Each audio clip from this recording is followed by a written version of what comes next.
ఒంటికి ఎంతో చలవ చేస్తుంది. చిన్న పిల్లల దగ్గర నుంచి పెద్దవాళ్ళ వరకు లొట్టలేసుకుంటూ తాగేస్తారు. మంచి క్యాలరీస్ ఉండే ఈ హెల్తీ జ్యూస్ ని ఒక్క కప్పు తాగామంటే మనకి కడుపు నిండిపోయినంత ఫీలింగ్ వస్తుంది. ఇది మనం డైలీ ఒకసారి తీసుకుంటే ఎముకలు దృఢంగా ఉండడానికి బాగా పనిచేస్తుంది. అండ్ డైట్ చేసే వాళ్ళకి కూడా చాలా బాగా యూజ్ అవుతుంది. అయితే ఈ హెల్తీ రాగి జ్యూస్ ని ఎలా ప్రిపేర్ చేసుకోవాలో ఒకసారి చూసేసుకుందాం.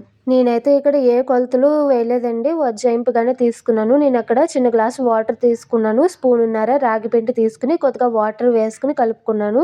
ఒకవేళ ఇది మిగిలిన మజ్జిగ వేసుకుని తాగేయచ్చు కదా అని చెప్పి అనుకున్నాను. అందుకే ఎటువంటి మెజర్మెంట్స్ లేవు. ఇప్పుడు వాటర్ మరిగిన తర్వాత ముందుగానే కలిపెట్టుకున్న రాగి మిశ్రమాన్ని అందులో వేసేసుకుని బాగా ఉడికిన తర్వాత స్టవ్ ఆఫ్ చేసుకుని చల్లారి పెట్టుకుని పక్కన పెట్టుకోవాలి. ఇది చల్లారే లోపు ఒక మిక్సీ జార్ తీసుకుని అందులో నానబెట్టుకున్న సీడ్స్, అలాగే నానబెట్టిన ఖర్జూరం, నానబెట్టిన బాదం కూడా వేసుకుని గ్రైండ్ చేసుకుని మీ స్వీట్ కి తగ్గట్టు బెల్లం కూడా వేసుకుని ఒకసారి గ్రైండ్ చేసుకున్నాక నేను ఇక్కడ యాపిల్ కూడా వేసుకుని ఒకసారి గ్రైండ్ చేసుకున్నాక చల్లారిన రాగి జావను కూడా అందులో వేసుకుని గ్రైండ్ చేసుకోవాలి. మీకు కనుక కొంచెం చిక్కగా అనిపిస్తే కొద్దిగా పాలు కూడా యాడ్ చేసుకుని గ్రైండ్ చేసుకోవచ్చు. ఇంకా ఫైనల్ గా నానబెట్టుకున్న చియా సీడ్స్ కూడా అందులో వేసుకోవడమే. అవన్నీ నాకు మెత్తగా నలగడం కోసం ఒక్కొక్కటిగా వేసుకుని గ్రైండ్ చేసుకున్నాను. మీరు అన్ని కలిపి వేసుకుని గ్రైండ్ చేసుకున్నా సరే ఏం పర్వాలేదు. ఇక్కడ యాపిల్ ప్లేస్ లో బనానా కూడా తీసుకుని చేసుకోవచ్చు. టేస్ట్ చాలా బాగుంటుంది. మీరు కూడా ఇలాంటి జ్యూస్ ని ప్రిపేర్ చేసుకుని హెల్తీగా ఉండండి. Thank you for watching.